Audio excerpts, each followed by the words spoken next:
Hollywood, California, Monday, October 5th.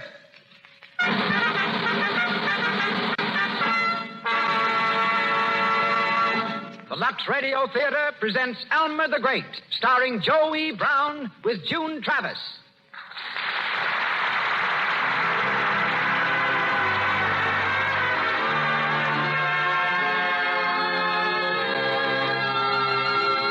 Lux presents Hollywood.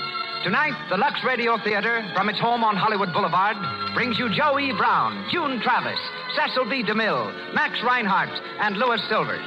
And from New York, Carl Hubble and Lou Gehrig, fresh from their deeds in the World Series. Gathered here to witness our performance is an audience filled with Hollywood notables. Welcome to the Lux Radio Theater.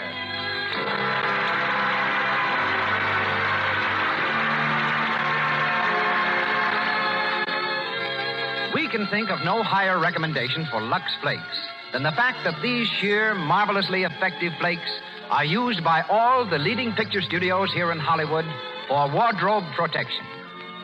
And now the producer of the Lux Radio Theater takes his place at the microphone. Motion Picture's most eminent director, ladies and gentlemen, Mr. Cecil B. DeMille.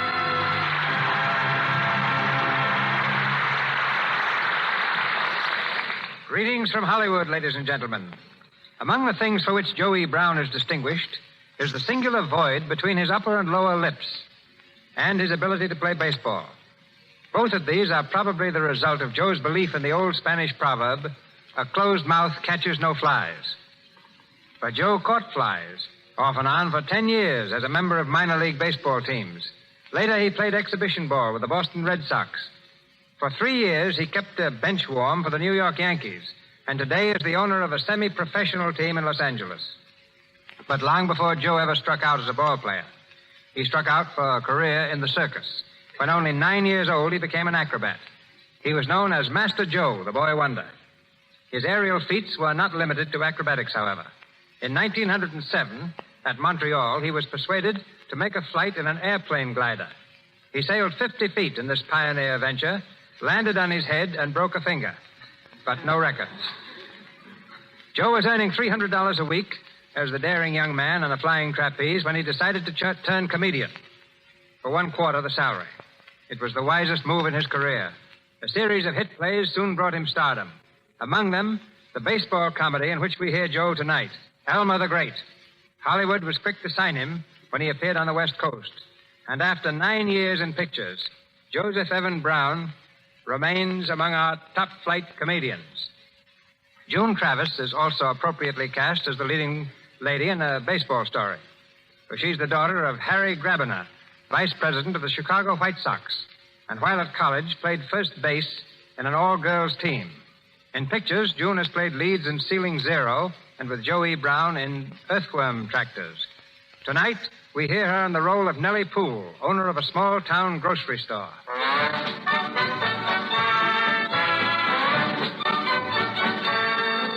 And now the players are warming up. A hush falls as 30 million fans from Boston to Los Angeles await the first inning. The Lux Radio Theater presents a 4-base hit by Ring Lardner and George M. Cohen, Elmer the Great, starring Joe E. Brown as Elmer Kane and featuring June Travis as Nellie Poole. Play ball.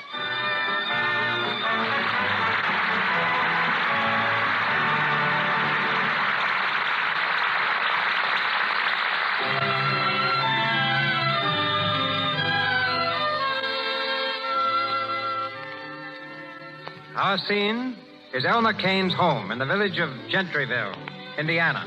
It's 2:00 in the afternoon on February 22nd, Washington's birthday. And our hero, taking full advantage of the holiday, has still not come down for breakfast. As the curtain rises, Mrs. Kane, Elmer's mother, is busily setting the table in the dining room. Elmer! Oh, Elmer! Better come down to breakfast now. Your breakfast's ready. Oh, Elmer! Is that you, Nick? Yeah, Ma. Oh, boy. Gosh, it's cold out. It's a regular blizzard. Now, Nick, don't you go tracking snow all over the house. I want. Oh, what are you setting the table for, Ma? Your brother Elmer's going to have his breakfast. Breakfast? In the middle of the day? Well, there ain't no reason to get up early on Washington's birthday. Why not? I'll bet Washington did. Oh, don't be silly, Nick. Anyway, Elmer worked hard all day yesterday. Oh, and driving a delivery wagon ain't hard work. The horse knows the way, and the boy delivers the groceries. All Elmer has to do is sit on the front seat and go to sleep. Hello, Ma. Oh, hello, Elmer. Breakfast ready yet? In a minute. You can sit right down now if you want. Again. Say, that's the best news I had since dinner time last night. How are you, Nick? All right, Sleeping Beauty, and how are you? Oh, pretty good. A little tired, but pretty good. Oh, Elmer, Mr. Wade just telephoned. Said it was important. Wade? Oh, yeah, I know him. He wants you to call him back at the commercial house. Oh, he does, huh? Well, he's going to have a long wait. Bring on the ham and eggs, Ma, and let's get down to business. Maybe that's him again. Yeah? Well, if it is, you tell him that I ain't in. Hello? Oh, hello, Nellie. How are you? That's good. It's Nellie Poole, Elmer. Oh, gosh, what does she want? Here, Ma, give me the phone. I'll go and get you breakfast. Oh. Hello, Nellie. Yes. What? Oh, Mr. Wade. Yes, I know him. I was speaking to him yesterday. He's scout for the New York Ball Club. Hmm? Well, what was he doing over at the store? Oh, yes? Well, listen, boss. You tell him he's wasting his time. I had all the league baseball I wanted when I was with Terrell Hutt last summer. I don't have to think it over, boss. Sure, I know the New York club bought me. The New York Ball Club. Holy gee. Wait a minute, Nellie. Listen to me, will you? I know what I want to do. I'm going to stay right here in Gentryville and drive your delivery wagon, just like I always done. Now, listen, boss. Let's not go into extra innings about this. I'll explain it all to you when I see you at the store tomorrow morning. Here's your breakfast, Elmer. Gotta say goodbye now. My food's here. So long. Say, is that right? Did New York buy it from Terrell Hutt, Elmer? Yes. How's the ham, Ma? And you knew it right along, Elmer? Sure I did. How's the ham, Ma? It's all ready. Is anything the matter? Nothing's the matter with me except that I'm hungry. They really want you to join the New York Ball Club? Yes. The New York Giants. Well, what are you going to do? Well, right now I'm going to eat this food. You mean you're going to pass up a chance to pitch for the Giants? Yes, but I ain't going to pass up a chance to pitch into this ham. Gee, can you beat that? You must be crazy, Elmer. Hey, Ma, take this kid away from me before he spoils my appetite. Leave Elmer alone, Nick, and let him eat in peace. There's pancakes, too, Elmer. Swell, Ma. Shoot him right along. and bring plenty of syrup with him, too. Oh, gee, Ma, he'll never get a break like this again in 1,000 years. Turning down the Giants. You know what that means? No. What's it mean, Elmer? Don't mean a thing in the world to me, Ma. But it'll probably cost them the pennant. Where's the pancakes? Oh, yes, I'll get them right away. Oh, listen here, Elmer. You ain't serious about this, are you? Oh, forget it, Nick. But if you go with the Giants, you're liable to turn out to be the greatest pitcher in the world. Liable to turn out to be? Say, where do you get that stuff? Well, Len, you are the greatest pitcher in the world. Didn't I always say you were? Yes. Well, I had to explain it to you first. Oh, Ma, got any more ham? I'll bring it right in, Elmer. Listen, Elmer, why don't you see this fella Wade again and have another talk with him? Talk about what? About pitching. Say, he can't tell me nothing about pitching. I don't care who he is. Oh, gosh. I'm so excited about this thing, I won't be able to sleep tonight. Well, I will. I think I'll take another little nap this afternoon, too. Boy, that sure was good ham. Oh, how can you talk about ham at a time like this? What time is it? Here's the pancakes and more ham, Elmer. Yeah, well, put them right down there, Ma. I'll dive right into them. Oh, sit down there, Ma, will you? Let's talk to this fella. He's got the chance of his lifetime. A chance to become rich and famous. Is that so, Elmer? Let him rave, Ma. Let him rave. Oh, listen, Ma. This may be the most important day of his life. Why, because it's Washington's birthday? That's a corker, Ma. Hey, where's the syrup? Oh, dear, I forgot the syrup. Do you want a piece of apple pie, too? Yes, bring it in. I'll flirt with it. Why don't you want to go to New York? Why? Because I don't like it, that's why. How do you know you don't like it? You never been there. That's just it. I hate places I ain't never been. But New York's the greatest city in the world. How do you know? You ain't never been there. Well, I can read, can't I? Well, that ain't nothing to brag about. 7 out of every 10 can read. I don't prove nothing. See if you like this syrup, Elmer. It's a new kind. And here's the pie. Say, Ma, that sure looks scrumptious. Oh, gee, Ma. Can't you even try and talk some sense into him? He's passing up a fortune, I tell you. Gosh, I only wish I could pitch like him. Yes. So does Dizzy Dean. Say, if you were only as good as you think you are, you're not as good as Dizzy Dean, I'll tell you that right now. Who's Dizzy Dean? There you are. That's how good Dizzy is. Well, who is he? Who is he? He's the greatest pitcher in the world. Is he, Elmer? Well, I ain't saying a word, Ma. Got any donuts? Oh, donuts. Say, are you going to eat donuts on top of all that? Sure, why not? Fella's got to eat something to keep up his strength. And, Ma, better give me a glass of milk and a couple of bananas, too. Oh, ye gods. How many donuts do you want, Elmer? Oh, only 5 or 6. Don't want to spoil my supper. Hey, listen, somebody's driving up. See who it is, Nick. Oh, it looks like Nellie Poole's sleigh. Yeah, that's who it is. It's Nellie. Nellie. Oh, gosh. Why, Elmer, ain't you always glad to see Nellie? Well, sure I am, but not just when I'm starting my breakfast, I ain't. It's all right. You can begin all over again after she leaves. Answer the door, Wisecracks. Nick. All right, Ma. Hello, Nick. Hiya, Nellie. Come on in. Thanks. Good afternoon, Nellie. Hello, Mrs. Kane. Hello, Elmer. Hiya, boss. Just having a bite to eat. Oh, don't let me disturb you. Oh, it's all right. I ain't very hungry anyhow. Well, it's someday, ain't it? I'll say it is. Sit down and make yourself at home. Thank you. How's things at the store, Nellie? Oh, pretty well. People are still buying groceries. Everyone says it's wonderful the way you took over that store after your pa died and put it on a good paying basis. Yeah, with Elmer in town, any grocery store could make a big profit. Hey, that'll be just about enough out of you, young fella. Well, if you'll excuse me, Nellie. Of course, Mrs. Kane. I'd better get after those dishes. I'll see you before you go. Elmer, Yes? What's on your mind, boss? well, I went over to the commercial house after I spoke to you, and I saw Mr. Wade again. Yes, I thought that was it. Well, I ain't going to go to New York, and you might as well not... Now, wait a minute. Now, listen to reason, Elmer. Wade is going to leave town in a few minutes. Yeah? I ain't holding them back. Oh, but you're passing up a wonderful opportunity. Why, Wade says you're the greatest pitching possibility of the season. He predicts you'll be a second Dizzy Dean. Boy, what a boost. Yeah, for Dizzy. Nick, will you run upstairs for a few minutes? I want to speak to Elmer alone. Oh, all right. But it ain't going to do no good. I can see that. You'll never be able to get anything through that swell head. He's a great kid, ain't he? Elmer, what's the matter? Why are you throwing this chance away? Oh, I got more reasons. Is it because you're afraid to go to New York? Afraid to go to New York?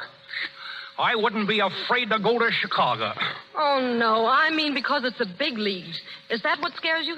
Scares me? Say, listen. I could take the whole 16 clubs in both leagues and make them look as though they never had a bat in their hands. Scared. Say, is that what that fellow Wade thinks? That I'm scared? Well, he's got to think something. Yeah. Well, I'd knock his block off if he said it to me. Elmer, they paid Terrell Hart $10,000 for you. Did you know that? I didn't get any of it. Oh. Oh, so that's the reason you won't go. I wouldn't go if they paid $1 million. Elmer, look at this. What is it? Your contract. I asked Mr. Wade to let me have it. It's all ready for you to sign. Yeah? Well, I ain't ready to sign it. Well, then you're out of baseball if you know anything about the game. I know all about the game.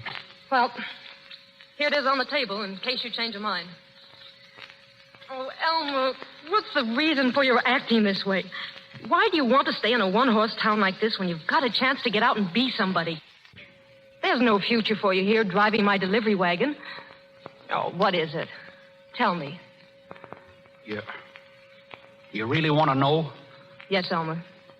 Well, Here. take a look at this watch. Your watch?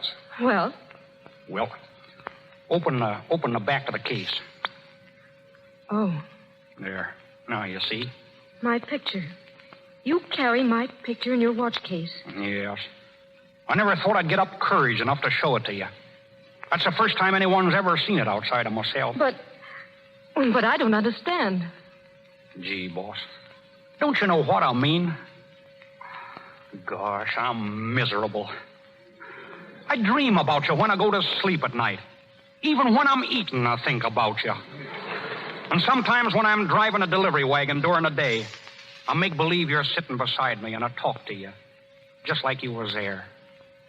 No matter what I do, I can't get my mind off you.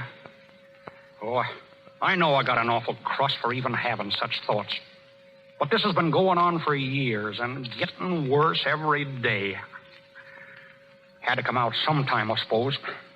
Well, now I guess you know why I've been acting like I was half off my nut. I'm sorry, boss. Please forgive me. It's all right, Elmer.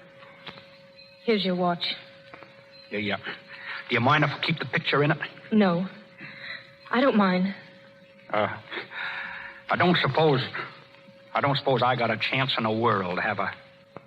I mean, with you. I'm sorry, Elmer. You ain't gonna hate me, are you? No. You don't know how sorry I am. Oh, yes, I do. I ain't no darn fool altogether. I understand. Elmer. Yes? Elmer, I don't think you ought to come to the store anymore. No? No. Well, I guess you're right. I'm sure I am. Well, I've got to go now. I've got an awful lot to do. Well, goodbye, Elmer. Goodbye. Gosh. Hey, Elmer. Oh, what do you want?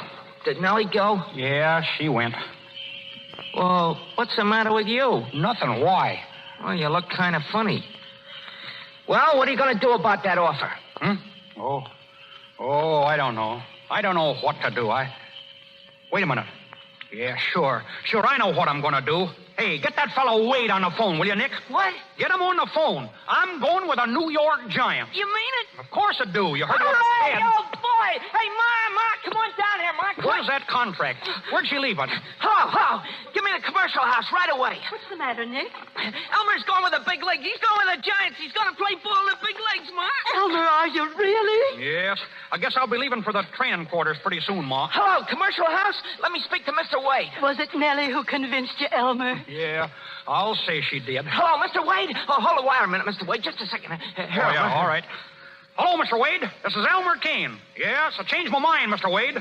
I'm going to pitch for you after all. Yeah, that's what I said. But wait a second, just a minute. I want to warn you about something. You better tell those big league batters of yours to button up their overcoats.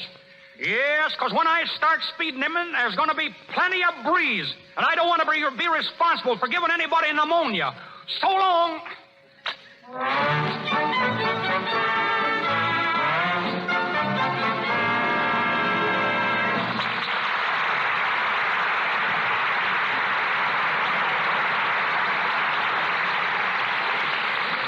Here in Hollywood, working hours are often irregular, frequently very long. Wives often spend the evenings with each other for company. So here you have Mabel sharing the evening and Jim's radio with Mrs. Jim. Suddenly they hear... Pale hands I've loved beside the Shalimar. Oh, Mabel, that's the song Jim always sang when we first married. He was so proud of my hands. Doesn't he sing it now? No, I don't blame him. Dishwashing has made my hands perfectly horrid. Why, you poor lamb. Don't you know that Lux for dishes keeps hands soft and white? Honestly, it's like a beauty treatment right in your dishpan. You must try it. Lux Flakes do keep your hands lovely. Just because you have housework to do, dishes to wash, don't think that your hands need look rough and work-worn. They can stay as soft and white as they were on your wedding day. When you use Lux in the dishpan, hands are protected against roughening and reddening. Lux has none of the harmful alkali ordinary soaps may have. Lux does not irritate or dry your skin. Begin using Lux for your dishes tomorrow. And once again, Mr. DeMille. We continue Elmer the Great, starring Joey Brown as the modest baseball pitcher and featuring June Travis as Nellie Poole.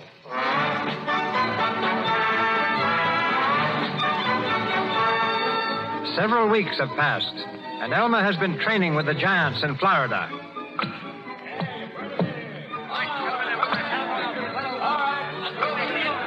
Elmer is a sensation, but he's been taking a good deal of ribbing from the other players and has twice threatened to quit. In a hotel room, Walker, the Giants' manager, has called a meeting to lay down the law to the rest of the team. Hello? Hello? Is that you, Doyle? Well, this is Walker speaking. I'm up in my room with the rest of the boys. Round up Kane and bring him along with you right away. Hey, what's all the excitement, Dave? Why the big meeting? Well, it's just this. I've been telling you guys for a month to lay off Elmer Kane, and you haven't listened to me. Well, you're going to start now. Stop kidding. Leave him alone. I know he's a fathead, but lay off. This guy Kane is a valuable man. We need him, and you birds ain't going to laugh him off this team. Sure, let's give him a loving cut. Now, never mind the sarcasm, Noonan. No, I mean it. If we're going to humor him, let's go after it right. Maybe if we keep telling him how good he is, he'll quit telling us. Ain't that what I preached you right along? And take it from me, that's the only way to handle him. Well, Doyle, where's Kane? Bad news, boys. He's quit again. He's packed and everything. No. Yeah, I had to talk fast to stop him. I told him we had a big surprise for him. He's on his way down here now. Yeah, but what's the surprise? I don't know. I was thinking maybe you could tell him he was going to pitch the opening game or something. Yeah? Well, maybe he might at that. Hey, I got an idea. Well, spill it. Listen, this guy's crazy to talk on the radio. Well, what of it? You got an electric heater, ain't you? Yeah, but what's an electric heater got to do with Kane talking on the radio? Listen, give me the heater. We'll tell him it's a microphone and let him talk in it. He'll never know the difference. He'll think he's talking on a coast-to-coast hookup. Well, all right, Noonan. Set up the heater. There it is over there by the bed. Yeah, I'll fix the wire so it'll look like a microphone leader. Hey, wait a minute. See who that is. Hello, Dave. Well, if it ain't Evelyn Corey. Well, how are you, Evelyn? Pretty good, Dave.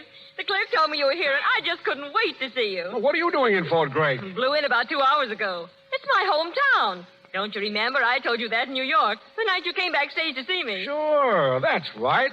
Oh, say, fellas, meet Miss Evelyn Corey. A good kid and a great pal of mine. How are you, boys? Say, Dave, here's your surprise. If she'll go... I got your thought, Doyle. I beat you to it. Listen, Evelyn, there's a guy coming in this room in a few minutes. He's a kind of a nut.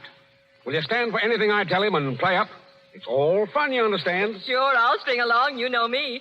What is he, a sap? He's the last word in the comic supplement. Do you mind? Mine? I love it. That's a good girl. Wait a minute. That's probably him now. Come in. Why, hello, Elmer. Hello, Elmer. How you feeling? Doyle said you had a surprise for me. I certainly have. Oh, but first of all, let me present Miss Evelyn Corey. Miss Corey, this is Elmer Kane himself. Elmer the Great, in the flesh. The greatest pitcher in the country. Yes, or in the city either. Well, this is an overwhelming honor, I'm sure. You've no idea. I'm certainly glad to meet you, Mr. Kane. Oh, that's all right. Well, what's the big surprise you said there was, Mr. Walker? You tell him, Doyle. Elmer, we've decided that you're to pitch the opening game of the season. And you've been selected most popular man in the club. Come on, boys. 3 cheers for Elmer. Hooray! Hooray! Hooray! Well, now, what do you think of that? What do you mean, what do I think of it? Well, you didn't expect to pitch the opening game, did you, Elmer? You want to win it, don't you? Elmer, we'd like to win all the games. No, sirree. I can't pitch every day. Well, come on, where's the big surprise? Well, ain't you surprised to meet Miss Corey?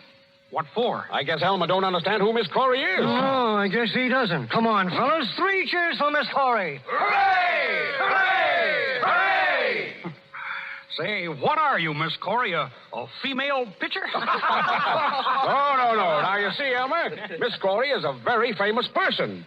She's field scout for the International Broadcast Association of the World. Yeah? Well, what's so wonderful about that? Miss Corey has come all the way from California to have you say a few words over the radio about joining the Giants and about yourself and about what a wonderful little fella you are. Yeah? You mean you want me to talk over the radio? Oh, yes, please do. Here's the microphone all set up and waiting for you. All ready to shoot, ain't it, Miss Curry? All prepared. Yeah? What do you do? Just talk right smack dab into it? That's right. Go on, Elmer. Say a few words. Go on. No, I feel like a fool. Oh, go ahead, Elmer. Talk up. All right. All right. Good evening, ladies and gentlemen. This is Elmer Kane speaking. Louder, they can't hear you. Oh, they can't? No. Okay. Good evening, ladies and gentlemen. This is Elmer Kane speaking. I wish all the little boys in America the best of good luck in baseball. The same as I, Lou Gehrig, and many others. I'm glad New York's has got me, and I guess New York's will be glad to get back into the World Series. In the World Series, I ain't going to use nothing. Only my fast and my downer. And I guess that'll be plenty. And how? Say a few words to President Roosevelt. What? Say a few words to President Roosevelt. He's listening in. Yeah? Yes. Good evening, President Roosevelt. This is Elmer Kane speaking. Guess you're going to be at the World Series to see the 4 straight games won by I and the New Yorks. Well, good evening, ladies and gentlemen, and heaven bless all the little children, especially the baseball fans. Yours truly, Elmer Kane. Wait just a minute. Hello, Ma. How's the pancakes? Excuse me, ladies and gentlemen. I was just saying a few kind words to my mother. Always remember, a boy's best friend is his mother. For when she's gone, you'll never have another. Yours for clean sport, Elmer Kane. Now you can clap if you want to. Mighty good. Mighty fine. You were wonderful, Mr. Kane. The president will be more than pleased, I'm sure. Yeah, I guess I did look pretty good up there at that. I've got to give you a little kiss for that. A kiss? Mm-hmm. Well, all right. Oh, wait a minute. What was that? The dinner bell. The dinner bell? Excuse me, folks. I got a very important date in the dining room.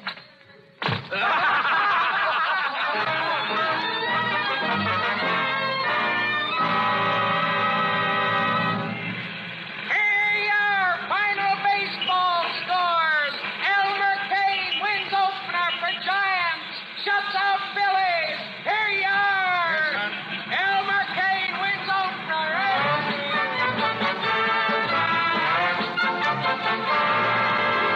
Hello, everybody. This is Jerry Osborne, the Daily Express sports reporter, giving you the latest news of the sporting world. Well, folks, the baseball season got off to a big start today with Elmer Kane, the hayseed hurler, leading the Giants to a shutout victory over Philadelphia. Kane pitched one of the greatest games I ever saw.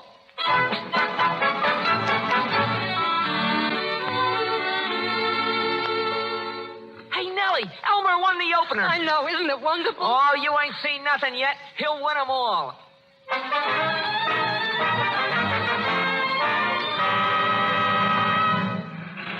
Baseball extra! Kane wins 17th straight game. Giants get pennant. Detroit Tigers take American League race.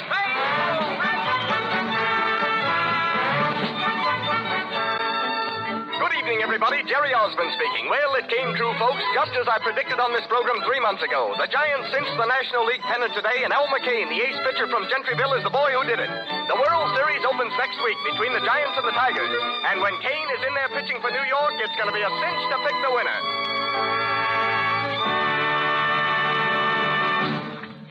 Gee, it's good to see you, Evelyn. Sit down. Thanks, Dave. You had my telegram, huh? Yes, now let the show flat in Pittsburgh. What's the excitement? Oh, it's Kane again. He's walking around in a daze. He didn't sleep a wink on the train last night. Never closed his eyes on the whole jump to Detroit. What do you suppose it is? Oh, I don't know. But there's one thing certain. The World Series starts Thursday. He's got to work 2 out of the first 4 games or we're sunk. And I'm depending on you to get him right. Well, I'll do my best, Dave. Atta girl. Listen, he's on his way up here right now. Okay.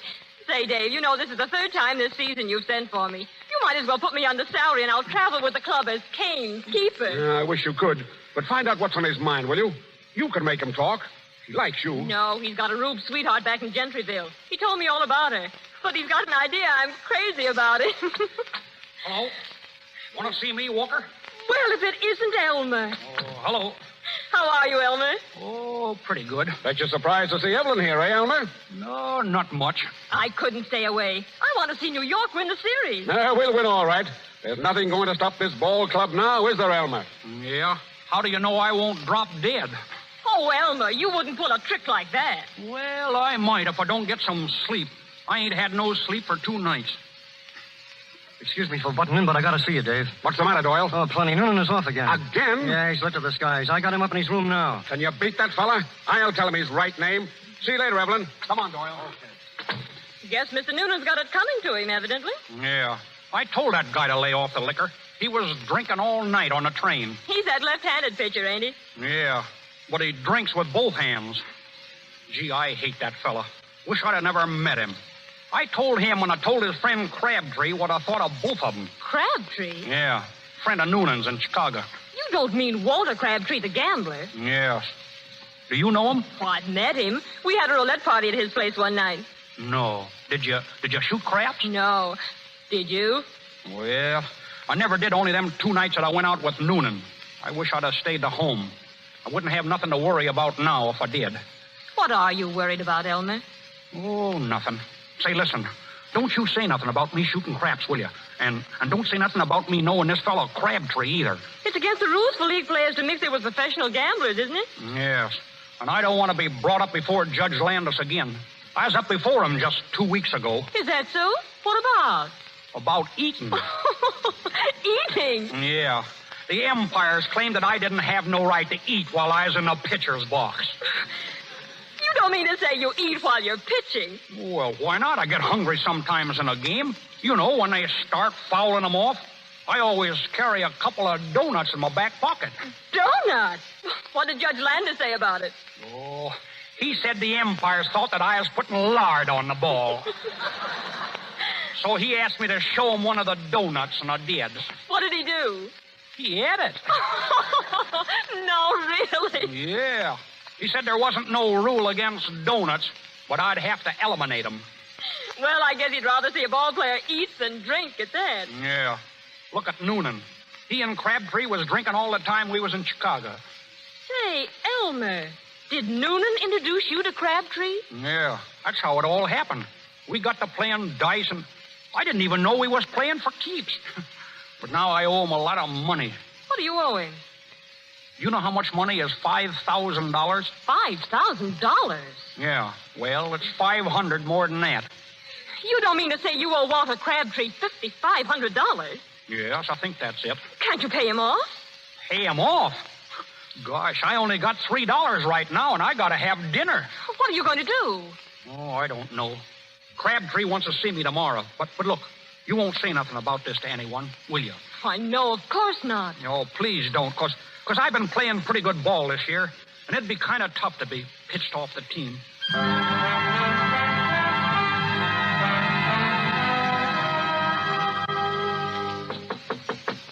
Come in. Hello there, Kane. Oh, hello, Mr. Crabtree. All alone? Yeah. Sit down. Thanks. Well, I suppose you know why I'm here, Kane. Yes, but I ain't got it, Mr. Crabtree. I ain't got but only a few dollars. Look, you'll have to give me more time. I'll dig it up someplace. Honest, I will. Oh, that's all right. Now, don't get excited. I'm not going to rush you, son. Oh, no? Why, of course not. After all, what's $5,500? Chicken feed. Chicken? You don't say. Sure. That's all it is to me. Chicken feed.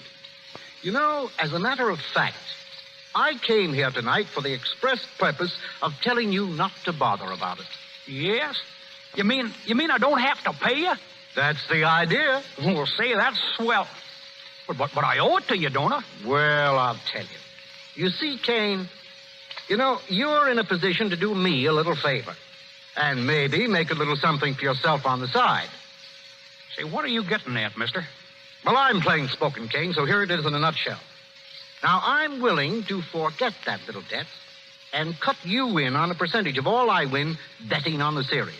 Oh, you mean you're betting on the Giants to win? Say, you understand. You weren't born yesterday. I'm betting on the Giants to lose.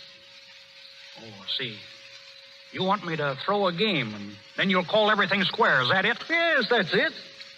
Get out of here. What? Get out of here before I bust you one in the nose. Now, just a minute. You heard what I said, didn't you? I ain't throwing no ball game for anybody. Now, listen, Rube. Get out of here, I'll tell you. All right. But get this. You'll either play ball my way, or you won't play ball at all. No, how are you going to stop me? Well, there's more than one way to skin a cat. Yes, and there's more than one way to skin a set of knuckles, too. You get out of here before I lose my temper. Go on. Now, keep your hands to yourself. I'm going. You bet your life you are. But don't forget this. I've got plenty of dough on this series, and I'm not going to lose it.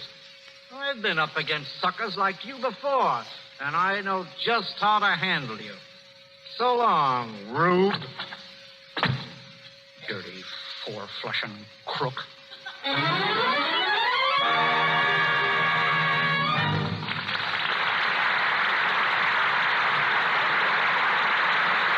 call for station identification. This is the Columbia Broadcasting System.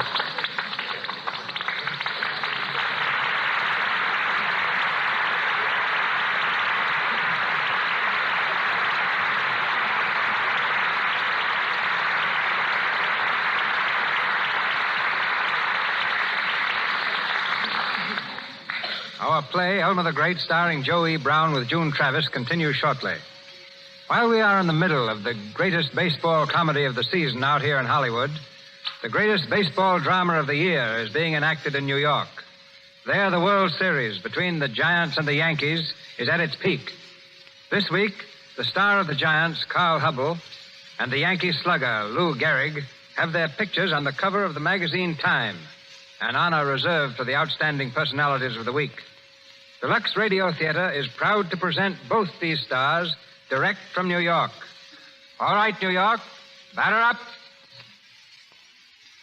You know, Lou, I seem to remember you saying that the Yankees would win the World Series by Monday night. Well, Carl, can I help it if it rained last Thursday? It didn't rain today. No, and it didn't rain Thursday either. I kind of wish it had, Lou. You Yankees sure gave it to me Sunday, and your homer cinched it. Well, I was lucky, Carl. It was the biggest curveball in the world, but it was about time. I'd batted against you for quite a while without even getting a loud foul. And that Schumacher, was he tough today? He sure pitched a ball game. What was it he threw you when he struck you out in the third with the bases full? Or is that too personal? It's personal, all right. He threw me everything, and then he came through for the third strike with his Sunday pitch. It was a curved ball, and I missed it a mile. I'll have to get him to teach it to me. You've got enough right now. What do you say we forget about today and talk about tomorrow? What's going to happen, anyhow? The Giants are a cinch. If Fitzsimmons will show you more than you saw today. Oh, sure, the Giants are a cinch. Just like they were in that 18-4 game. It's a good thing for you fellas we let up in that game yesterday. What do you mean, let up? You got 6 runs in the 9th inning. That's when we let up. We were afraid if we made any more, you wouldn't show up for the third game. Say, Lou, you're a great hitter, all right. What's your average so far in the series? Oh, about 315. That's pretty good. Of course, I'm hitting 333 myself. But then everybody don't hit like a Hubble. Watch us tomorrow, slugger. Lou, we've been doing a lot of ribbon here tonight. There's one thing I want the folks to know, and that is that last week you were voted the most valuable player in the American League for the 4th time. Yes, and I want the folks to know that you got the same award in the National League. Yes, but that was before they heard Joe E. Brown in Elmer the Great. Speaking of Joe, I bet it's tough on him missing the series. You know how crazy he is about baseball. I don't know. It seemed like he's pitching a pretty good game out in Hollywood tonight. By the way, Lou, who's going to pitch for the Yankees tomorrow?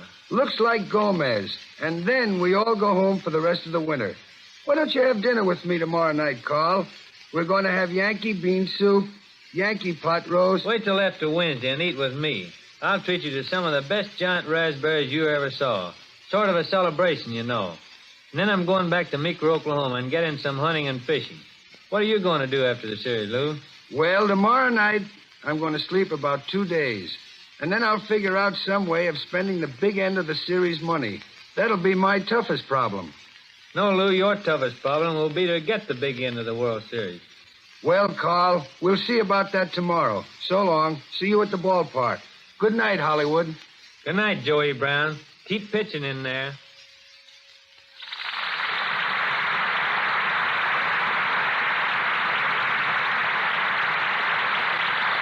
We come to the final inning of Elmer the Great, starring Joey Brown and featuring June Travis. After turning down the gambler's proposition, Elmer pitched the opening game of the World Series and won it. 5 games have been played since, and the score is now tied, 3-3. The winner of the next game will, of course, win the series. The night before the great battle, we find Elmer in a restaurant, looking vaguely at the menu. A young lady approaches his table. Hello. Oh, hello. You're Elmer Kane, aren't you? Yes, that's right. I thought I recognized you. I was sitting right over there at that other table, and I said to myself, I'll bet that's Elmer Kane, the famous pitcher. Yeah, I guess I am pretty well known, all right. I should say you are. Your picture's always in the newspapers. But, you know, I don't think they do you justice.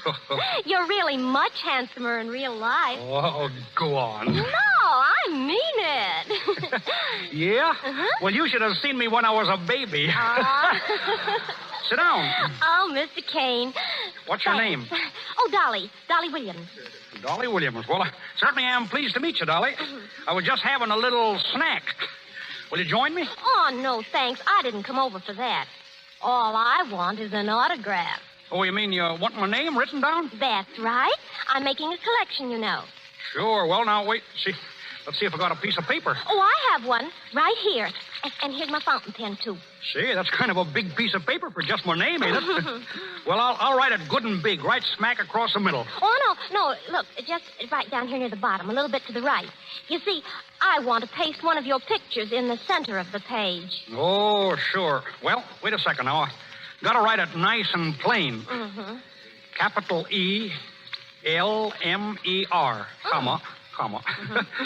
Capital K-A-N-E, Kane. Elmer Kane, there you are. Oh, thank you, Mr. Kane, ever so much. Oh, that's all right. Any time at all.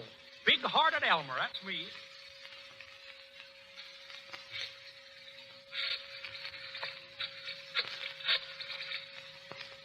Hello? Hello, is this Crabtree? Oh, this is Dolly Williams. Yeah, I got the sap signature all right. Sure, right where you wanted it, on the lower right-hand corner of the paper. You can write anything you want above it, and it'll look just like a signature to a letter. X3,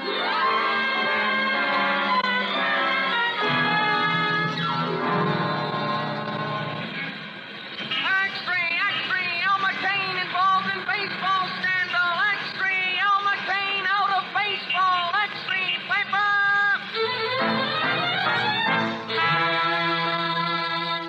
Good evening, ladies and gentlemen. Here's a bit of hot news that'll knock you right off your chairs. 20 minutes before I came on the air, Elmer Kane, the Giant star pitcher, was thrown out of baseball. The trouble started early this evening when an unidentified man delivered to manager Walker a letter signed by Elmer Kane which definitely established that Kane was involved in a plot to throw the final game of the World Series. Upon questioning, Kane denied all knowledge of the letter and swore he never signed it. But it's all against him, and he's out of the World Series. It's a tough break for the Giants.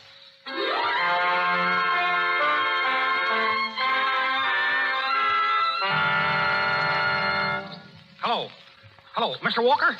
Is this you, Mr. Walker? Well, this is Elmer Kane. Listen, Mr. Walker, I've been trying to get you on the phone all morning. They told me you won't speak to me. You gotta speak to me, Mr. Walker. Wait, you gotta believe me. I tell you, I don't know a thing about that letter. I swear I don't. I never throwed a ball game in my life. And you gotta let me pitch today. Hello. Oh, gosh.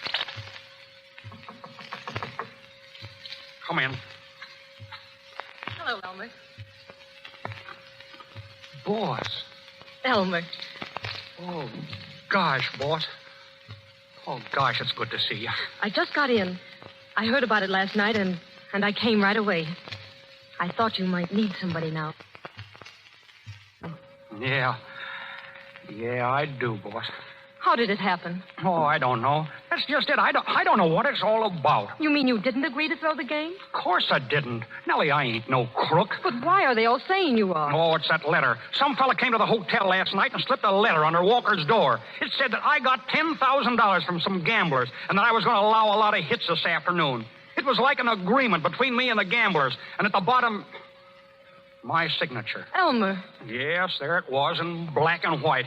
But I never signed nothing like that, boss. Was it really your signature? Yeah, that's the funny part about it. It was. Well, then you must have signed it, Elmer. No, I didn't, I tell you.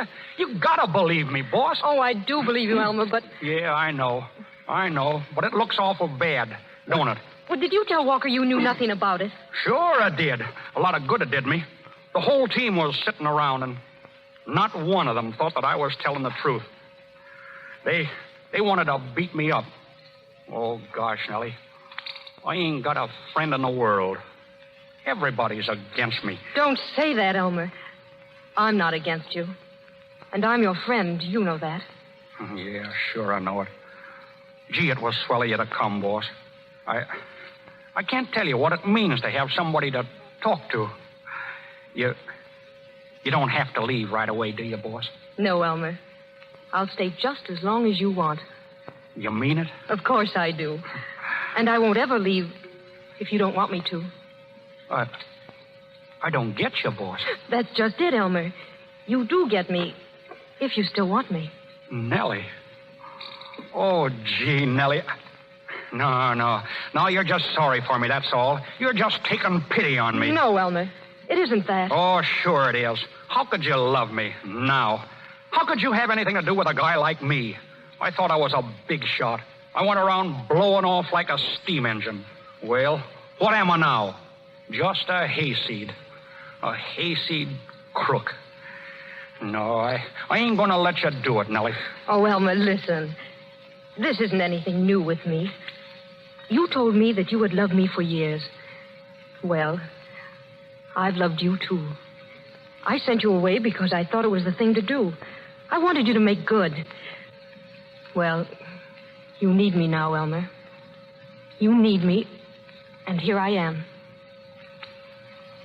Gosh, Nellie. Gosh. I ain't dreaming, am I? No, Elmer. Then could I kiss you?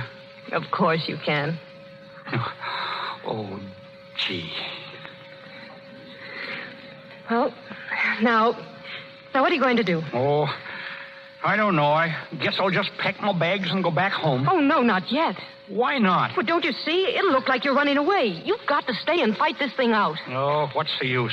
The game's going to start in a few minutes. Now, never mind this game. Think of the future. I ain't got any future. Not in baseball, anyway. Walker's got that letter, and he won't even listen to me. Oh, Elmer, are you sure you didn't sign it? Of course I am. Gee whiz, I ought to know. Now, wait.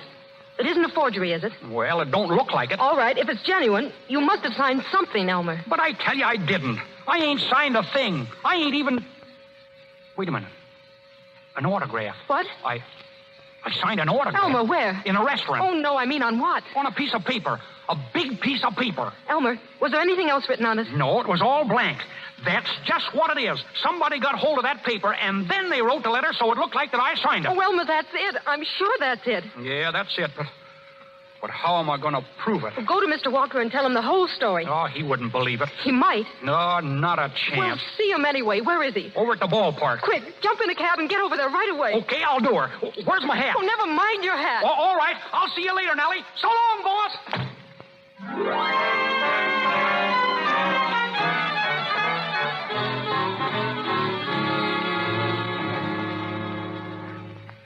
And that's the honest truth, Mr. Walker. I signed that autograph, and then they wrote the letter afterwards, just so as they could keep me out of this game. I'd like to believe it, Kane. No, there's a little too much against you. In the first place, I happen to know that you owe Walter Crabtree $5,500, a gambling debt. Yeah, that's right. But that don't prove nothing. Crabtree is betting on the Tigers. He's the guy who's behind the whole business. He had that letter delivered to you so you'd throw me off the team and the Tigers would win. No, it sounds a little bit too good, Kane. Too good to be true. And you won't let me pitch? Not for $1 million. You better beat it now before the boys come in from practice. One of them might take a swipe at you. Wait a minute. Wait, Mr. Walker. Will you do one thing for me? Well, what is it? Will you let me take a look at that letter? What do you want with it? Oh, I just want to look it over, that's all. All right, if you think it'll do you any good. Let's see. Yeah, it's typewriter, ain't it? Well, anything wrong with it? No, I guess there ain't. That's your signature, isn't it? Yes, Elmer Kane. Hey. What? Hey, look. Look at what? Look at my name there. Well, what of it? Well, wait, you see where it says yours truly? Yeah? Well, look at the letter Y and the word truly. I'm looking at it. Well, don't you see? See what? That Y comes down and crosses over the L in Elmer. Yeah, so what? Wait a minute. I get it. It crosses over it, you see? Over it. The typewritten letter comes down and crosses over the letter that I wrote. Holy gee. That proves it, Mr. Walker. That proves that all this typewritten stuff was put in after I signed the paper. Holy gee. Now, you believe me now, don't you, Mr. Walker? I'll say I do. Then I can pitch today? You bet your sweet life you can. Get out on that field and warm up. Warm up? Say, I ain't been cool since February.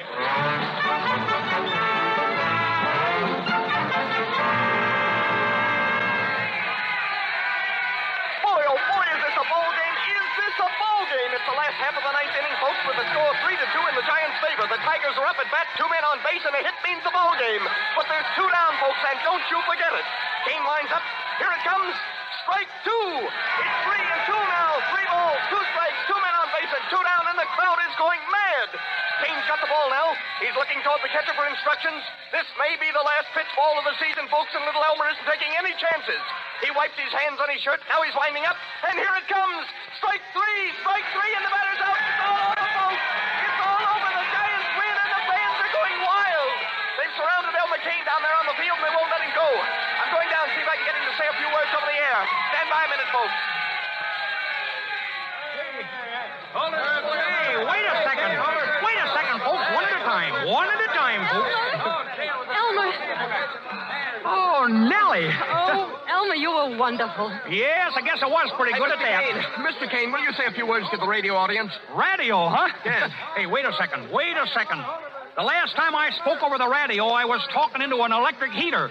This ain't no fake, is it? Of course not, Mr. Kane. There's a million people listening. Go ahead, Elmer. All right. Howdy, radio and baseball fans. Now that the World Series is over and I won the game for the Giants, I want to let you in on a little secret. Wasn't no surprise to me at all. The trouble is, I knew how it was all going to turn out right from the start. Trouble is that a bashful fella like I has got to make it look difficult. Otherwise, people wouldn't believe you. I could go on for hours talking about myself and telling you how I done it. Only I always say that a fella should not brag about himself. And I've always made it a rule never to talk about myself. And in closing, I want to tell the followers of the New York Giants that you don't have to worry none about the pennant again next year, as your old friend Elmer Kane and myself will be out on the field in a Giants uniform. So long, folks. Oh, yes, and don't forget to read the story that's running the serially in all the newspapers next week. And before I forget it, hello, Ma. You better start the cook stove going. Me and Nellie are on our way.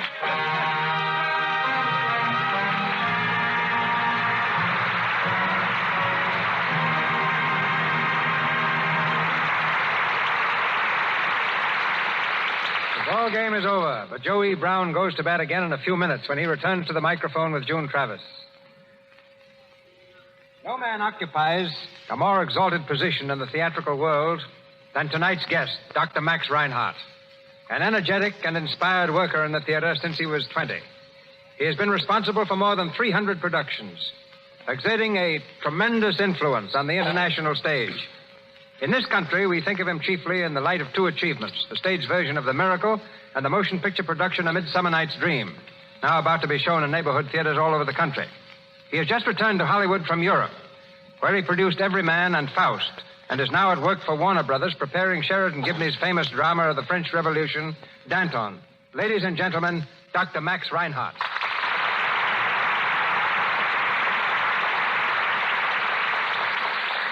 Thank you, Mr. DeMille. There is one point, ladies and gentlemen, that our host neglects to mention. The fact that he was the first to acquaint me with Hollywood motion picture methods. That was several years ago when I was his guest at the making of The King of Kings. I had a reason for not referring to that episode. As I recall it, Doctor, motion pictures at that time impressed you very slightly. Quite true. I thought silent films far too limited to become a real drama. But with the coming of sound, the screen jumped further ahead in a few years than the stage had been able to crawl in centuries. And now you have the satisfaction of realizing that your production, A Midsummer Night's Dream, started a cycle of Shakespearean pictures. Romeo and Juliet has just been released here, while As You Like It is running in England. Shakespeare, I think, has been greatly misrepresented. Scholars have tried to make him an artist who wrote only for the poetic and the intellectuals. Nothing could be further from the truth. Shakespeare wrote for the entertainment of the average person. He is responsible for some of the greatest melodrama, the most delightful comedy, and the loveliest romances in all literature. And surely, his humor is not above the head of anyone. When Joey Brown played the part of Flute in the Midsummer Night's Dream, I felt he was exactly the comedian Shakespeare had in mind. And now that Shakespeare has come into his own in pictures, I am convinced he offers an equally great contribution to the radio. In his time, there was no elaborate stage scenery, no beautiful costumes, no stage technique. Hence, he wrote for the ear. His magic phrases fired the imagination and, to my mind, contain a treasury of values for the radio. Perhaps someday we will hear them. And I know of no other man, and no other program capable of giving them a finer, truer presentation than the man and the program responsible for so many entertaining hours in the past, Cecil B. DeMille and the Lux Radio Theater. To all of you, my thanks and good night. Good night, Dr. Leonhardt.